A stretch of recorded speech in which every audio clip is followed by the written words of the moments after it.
Isang umaga, isang babae ang biglaang nasangkot sa isang malagim na aksidente. Sa isang iglap, siya ay namatay at umakyat sa langit. Pagdating niya roon, sinalubong siya ng isang tanawin na nagbigay sa kanya ng matinding pagkamangha. Isang lugar sa langit na puno ng napakaraming orasan. Bawat isa ay tumatakbo sa magkakaibang bilis.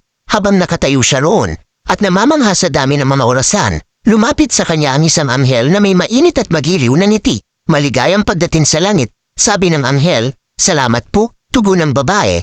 Napilit pang inuunawa ang kanyang kapaligiran. Pero bakit po napakaraming orasan dito? Ngumiti ang anghel at ipinaliwanag. Ang mga ito ay mga orasan ng kasinungalingan. Bawat tao sa mundo ay may isa dito sa langit. Sa tuwing may nagsisinungaling, ang kamay ng kanilang orasan ay gumagalaw. Napatitig ang babae sa mga orasan. At namangha sa ideya, ibig sabihin, kapag mas madalas magsinungaling ang isang tao, mas mabilis bumalaw ang kanilang orasan. Tanong niya, "Tama," kumpirma ng anghel. Patuloy na pinagmasdan ng babae ang mga orasan. Puno ng mga katanungan ang kanyang isipan. Makalipas ang ilang sandali, muli siyang nagtanong, ang mga politiko po, nasaan ang mga orasan nila?